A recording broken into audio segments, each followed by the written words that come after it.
Y en esta recta final hacia las internas del próximo domingo 1 de junio, le damos la bienvenida al diputado de Vamos Uruguay, Partido Colorado, Fernando Amado. Bienvenido, un gusto recibirlo. Buenos días, muchas gracias por la invitación. Un balance de cómo ha sido esta campaña, donde quizás la gente no lo sabe, pero los partidos se juegan mucho en este domingo 1. Por ejemplo, en el caso de Vamos Uruguay, 26 listas. Sí, a ver, lo primero es como tú decís, creo que es una lástima que mucha gente no sepa todo lo que está en juego en algunos partidos. Por ejemplo, en el Partido Colorado y en Vamos Uruguay en concreto, está en juego las cuotas de poder internas dentro del sector y qué dirigente político va a tener más peso en los próximos 5 años y qué dirigente no lo va a tener. Entonces, esa competencia que tenemos fraternal entre los compañeros que integramos Vamos Uruguay y Montevideo con 26 listas diferentes, perfiles diferentes, talantes diferentes, hace que se esté jugando mucho. Además, yo siempre lo digo, me parece que es un dato que hay que resaltar. La elección presidencial, por supuesto que es la que se lleva la mirada y la atención de todos, pero por debajo de esa elección, en las internas, se está eligiendo nada más y nada menos que el músculo de lo que va a ser el Partido Colorado de los próximos 5 años. Y un dato interesante a tener en cuenta, son 26 listas en Montevideo y de cómo se vote en Montevideo después va a haber una sola lista de diputados, a ver si estoy diciendo bien, sí. Una sola lista de diputados y va a depender el lugar de la lista de cómo fue tu votación el domingo. Es que es así, la lista de diputados en Vamos Uruguay se hace según el resultado de la elección interna. Nosotros competimos esas 26 listas y el orden de la lista a la Cámara de Representantes es un calco de lo que es el ranking de la interna. Incluso con, obviamente, si hay un grupo que duplica, triplica, va a tener más candidatos arriba, ¿no? Me parece que es la forma más democrática que hemos encontrado, quizás no es perfecta, porque obviamente de que en tantas listas hay listas que tienen mayor poder económico, menor poder económico. No es lo mismo en el caso, por ejemplo, mío o de otros compañeros que ya tenemos cierta visibilidad por estar en el Parlamento que otros que están encabezando listas que no lo son todavía. Entonces, si bien no es perfecta, creo que es la mejor herramienta porque no es a dedo y termina siendo al final... Es decir, yo llegué a diputado así. Y cuando llegué a diputado no tenía la visibilidad ni nada. Entonces, que tenía los que ya estaban. Claro, ni las posibilidades de generar estructura, etc. Hay como un derecho de piso que siempre hay que pagar. Y hay que sudar la camiseta. No se llega sin sudar la camiseta y dejar toda la cancha. Y yo creo que muchos compañeros quizás que no tienen la suerte o la posibilidad de tener la que tenemos, quizás los que ya estamos, y tenemos por eso ciertas herramientas de visibilidad, de nombre, etcétera, como para poder estar acá y de repente yo estoy acá contigo, pero hay 20 y pico compañeros que no están. Hay otros 25. Claro, entonces, bueno, eso es un hándicap, pero igual la herramienta yo creo que termina siendo la mejor. En esta campaña camino al 1 de junio, al próximo domingo, se ve mucho dinero, mucha inversión en publicidad y no tanta gente participando y muchísimo menos cuando las encuestas están diciendo que el próximo domingo quizás vaya menos gente de la que fue en la elección de 2009. Mucho dinero, poca gente. Sí, eso es algo que amarga. A mí me amarga bastante y me preocupa, digamos, pensando más en mediano plazo, ¿no? Es notoria la frialdad, digamos, que hay en el ambiente con la gente y el poco interés que despierta, más allá de quizás la interna del Partido Nacional, que por las características particulares que tiene, de ser una interna que viene muy peleada y que generó una situación de un candidato de que parecía que no, pero ahora sí está cabeza a cabeza. En las otras dos internas, en la interna del Frente Amplio y en la interna del Partido Colorado, pasa que evidentemente es difícil movilizar y es difícil que la gente sienta que se están jugando cosas importantes. Es lo del principio. En realidad se están jugando cosas importantes, por lo menos en el Partido Colorado. Se está jugando qué Partido Colorado vamos a tener en los próximos 5 años. Pero a veces como que la gente solo ve la elección presidencial y como ve solo la elección presidencial y siente de que ya está liquidada de antemano, no se involucra, no participa. Entonces, un poco la exhortación siempre es a darse cuenta que acá no es solo la elección entre Pedro y Amorín, que es la elección presidencial, sino que por debajo de Pedro y Amorín se están jugando muchísimas cosas y que cada uno puede incidir con su voto. Después, respecto a lo de mucha plata, sí. Bueno, usted es politólogo, además de ser diputado, y usted sabe que hay muchos analistas que señalan que es sorprendente ver la cantidad de plata que, por ejemplo, se está manejando, se lo digo, en el caso de la campaña de Pedro Bordaberry o en el caso del Partido Nacional, que le quede bien claro a la gente de dónde salen. Se habla, todos hablan por ejemplo, la calle Pou decía casi 2 millones de dólares. Después, ese dinero que no es controlado porque no lo prevé la ley no prevé el control sobre la elección interna. Y la pregunta es, ¿no valdrá la pena que eso se pueda controlar, que en el futuro se legisle sobre eso y que la gente tenga claro quiénes son, no empresas en términos generales, quiénes son los que ponen la plata? A ver, yo creo que es fundamental y también es fundamental de alguna manera que haya buena voluntad de todos los políticos, de todos los partidos de alguna manera no caer en la hipocresía, ¿no? Y con naturalidad enfrentar la realidad de decir que determinados empresarios ponen determinado dinero, hay empresas que ponen a todos los partidos, esa realidad de que me parece que lo mejor es blanquearla, transparentarla y que no haya ningún misterio. Yo creo que el gasto es absolutamente desmedido. Hay un tema que yo creo que no resiste más, que es el tema de las papeletas, que no haya voto electrónico. O sea, no resiste que en el caso de, por ejemplo, mi agrupación, mi lista, haya tenido que invertir solo en imprenta más de una decena de miles de dólares e imprimir una cantidad de listas que uno sabe que en realidad va a entrar solo quizás el 1% o el 3%, pero tiene que hacer una cantidad de operativos, ¿no? El reparto debajo de las puertas, si tiene la posibilidad de encartar en algún diario, mandar por correo, la gente que debe ver toda la gente que nos está mirando, a las personas que reparten listas en la calle. Que cobran. Porque claro, es que no es cambio. militancia en general. En general no es militancia. Yo leía una nota, ya no me acuerdo si en El País o en El Observador, que decía que, bueno, que alguna gente que estaba en Plaza Matriz decía, no, nosotros somos militantes, pero la gran mayoría de los que estaban decían, no, yo cobro 260 pesos, yo cobro 500 pesos, yo cobro 300 pesos. No, pero es que se da una cuestión que es una fuente de trabajo en este momento. Es una fuente de trabajo, pero también es como una especie de degradación de la actividad política. Por lo menos yo lo siento así.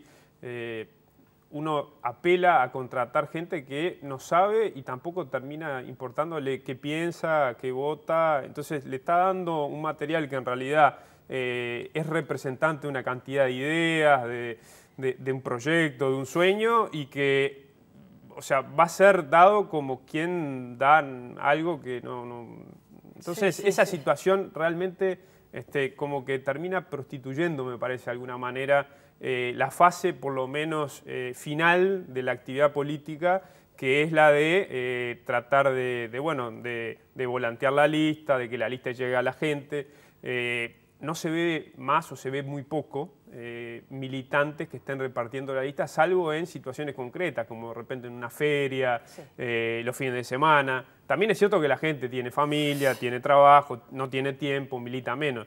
Entonces, como que hay que tratar de buscar la vuelta, hay que repensar, me parece, desde el sistema político y desde todos los que puedan ayudar, a buscar la forma de sanear un poco esta situación que se da. El cambio también viene desde, me parece, de la desilusión, porque gente que trabaja y que tiene hijos es de todos los tiempos, y antes la gente militaba, iba al club político, iba al comité de base. Hoy eso se ha visto disminuido. Muy disminuido. Significativamente, ¿no? Y yo creo que habría que buscar otras razones que fueran meramente las de no tenemos tiempo. Sí, Es notorio, yo me acuerdo de un discurso, no en este pasado 1 de mayo, sino el anterior de Richard Reed, en donde él apelaba justamente a una cantidad de actores sociales, pero también nos hablaba a los políticos, y dice, muchachos, enamoren a la gente, intenten enamorar a la gente de los proyectos, de las ideas. Y es un poco lo que nos está pasando. Nos cuesta terminar de enganchar a la gente. Yo creo que, digo, con mucha honestidad, el último fenómeno, te lo decía antes de salir al aire, el último fenómeno yo creo de gran involucramiento ciudadano, ¿no? de gente que no está en la estructura política, que no aspira a ningún cargo político, que no está en una militancia permanente, sino el ciudadano común que termina militando, predicando laicamente, digamos, lo que cree que es mejor para el país, fue el Frente Amplio, que logró construir una red, digamos, informal de una cantidad de gente que apostaba y estaba enamorada de determinada causa. Después de la llegada del gobierno eso se terminó y yo diría de que se parece mucho hoy lo que le pasa al Frente Amplio, lo que nos pasaba al Partido Colorado en algún momento, donde quizás terminaba ganando las elecciones, pero la gente tenía una lejanía, digamos, con el involucramiento de la militancia y sobre todo de tratar de convencer al vecino, de convencer al amigo. Vamos a ver qué pasa después del 1 de junio, si algo se revierte lo que usted plantea en cuanto a la presencia de la gente, en la militancia, en las calles. ¿Qué le ha parecido los énfasis de campaña? Porque, ¿cuáles son los temas que se están discutiendo? Bueno, lo primero es que no me gusta, en términos generales, el énfasis muchas veces que se pone en medios países, ¿no? En que hay una mitad de un país y una mitad que es otro país, ¿no? O sea, la derecha, la izquierda, vamos a sacarlos, ¿no? Todas esas lógicas que se dan, yo no me siento muy cómodo con eso, por más que obviamente, digo, yo aspiro a que mi partido sea el que llegue al gobierno, pero no por ese sentimiento de sacar al otro, ¿no? Que se vayan, sacar, porque es lo que se escucha muchas veces en la calle, es lo que se dice, ¿no?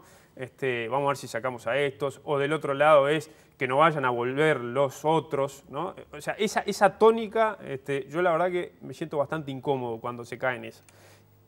Y en general todos los precandidatos en algún momento de la campaña caen, ¿ah? Todos, ¿no? Sin exclusiones. Eso me parece que no le hace bien al planteo político general, ni tampoco le hace bien, me parece, a la realidad de lo que termina siendo el sistema político y lo que termina siendo en general más bien la gente, ¿no? Me parece que a veces como que tratamos o se trata desde los partidos políticos de forzar división o de forzar no matices, sino diferencias casi que irreconciliables, que al final del día yo creo que no existen tan así, ¿no? En este gobierno del presidente José Mujica se aprobó lo que se ha dado en llamar una agenda de derechos. Sí. Es más, creo que por esa agenda de derechos, entre otros temas, el presidente José Mujica ha cobrado mucho renombre nacional e internacional, y estoy pensando en la ley de interrupción voluntaria del embarazo, sí, del matrimonio igualitario, de la regularización de la venta de la marihuana. Pero ahí usted se presenta como un disidente de lo que fue su propia colectividad política.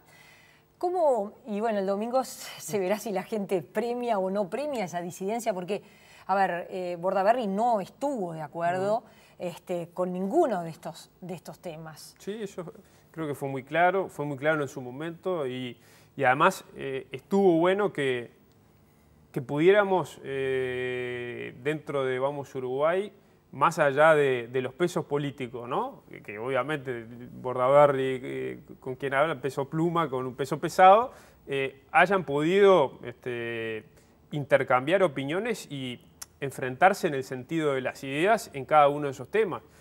Yo diciendo lo que me parece, Pedro diciendo lo que le parece a él, con matices muy fuertes en esos temas.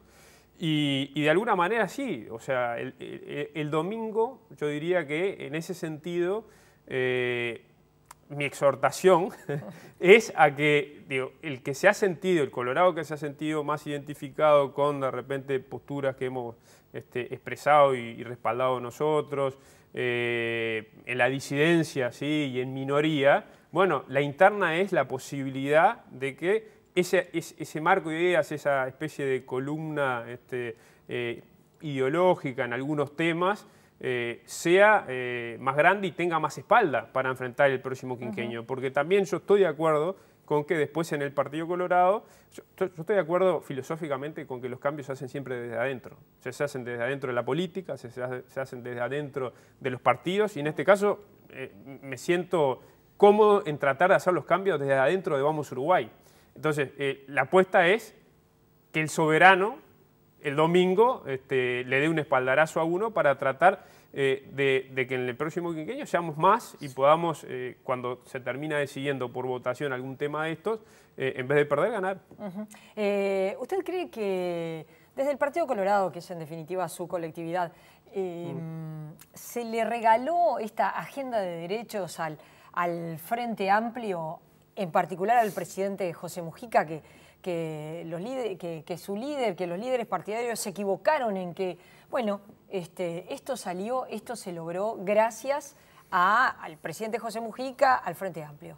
Yo siento que es imperdonable que al Partido Colorado, al vallismo, no por los actuales liderazgos, sino esto viene de más atrás. Viene de, yo por lo menos diría de 20 años para atrás. El Partido Colorado y el vallismo haya jugado a la chique y haya jugado más bien a ser reaccionario de las cosas que presentaba el Frente o de las cosas que el Frente iba ganando terreno y matemáticamente cuando el Frente proponía algo, como había que estar enfrente del Frente,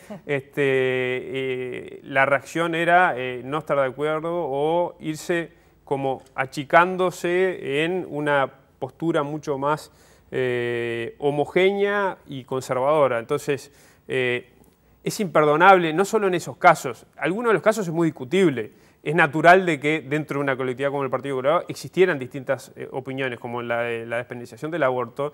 Lo que le parece que no tendría que haber pasado es que haya solo una posición única. Siempre en el Partido Colorado hubo distintas posiciones y naturales. Pero no solo en eso, hay otras cosas. Te diría, proyectos de ley como los derechos al trabajador rural, es imperdonable que no haya sido el Partido Colorado el que haya promovido esas cosas, que también, y así como las domésticas, es decir, una cantidad de cosas en donde creo que el Partido Colorado, por distintas razones, que no nos da el tiempo ahora de analizar, se confundió, perdió un poco el rumbo y creo que estamos tratando de recuperarlo. Usted es un vallista, así se define. ¿Será porque el Partido Colorado hoy, la mayoría del Partido Colorado, está dirigido por alguien que no es esencialmente vallista, como es el caso de Pedro Bordaberry? Le falta más vallismo a Pedro Bordaberry y eso es lo que lo hace patinar en estos temas. Sí, pero yo en realidad voy más allá, porque yo cuando empecé a militar en el 2001 no era Pedro Bordaberry el líder. Los líderes eran Jorge Valle y eran Sanguinetti, y ya faltaba mucho vallismo. Y más bien el Partido Colorado se había transformado en un partido cada vez más homogéneo, cada vez más chico. Fíjate que Sanguinetti y Jorge Valle, que tenían diferencias irreconciliables, parecían lo mismo. Y te diría que tenían una actitud más antifrentista que pro-vallista, colorada, etc. Entonces, en eso yo creo que hay que tener cuidado en el análisis porque viene de mucho antes, como que el Partido Colorado, por distintas razones, fue quedando prisionero del crecimiento del Frente, de la apropiación del Frente de una cantidad de temas, y en vez de allanarse y compartirlos con el Frente, porque ideológicamente hay muchos temas que los compartimos con el Frente, otros no, actuó a la defensiva y trató más bien de decir, bueno, si lo tocó el Frente yo no lo toco, ¿no? Podemos ir hasta cosas que son caricaturescas como el mate, la barba, cosas que son absolutamente, que no pasan por lo ideológico, ni por lo programático, ni por nada, pero en el 2001, si yo me dejaba la barba que tengo hoy, alguien me decía, bueno, mirá que digo, la barba es de comunista, ¿no? Entonces digo, ese cassette totalmente patético no es de ahora, no es del liderazgo de Pedro, es de bastante más atrás. Nosotros hemos logrado, creo, romper con la lógica de ese discurso y decir, ¿cuál es el problema con esas chiquiteces que se planteaban absolutamente irracionales e increíbles, como la barba, el mate? O un amigo, cuando se estaba grabando un spot, Flavio Grindey, le mando un abrazo, se iba a sacar una foto hace tiempo, era en el sector de la lista 15, y porque tenía una boina vasca, se le hicieron sacar porque las boinas eran de comunista, o eran del Che Guevara, o eran de... Fíjate hasta la estupidez que se llegó, ¿no? Entonces, creo que las nuevas generaciones estamos logrando cambiar eso y que nos importe poco eso y que nos importe lo de fondo, y las formas son... O sea, el mate es de todos, la boina es de todos. Y Pedro, que es el líder, no tiene problema en ambientar, en tolerar y en respaldar todo eso. Amado, gracias por haber venido y volvemos a conversar después del domingo. ¿Cómo no? Vamos arriba. Nosotros los invitamos a seguir con más InfoTNU.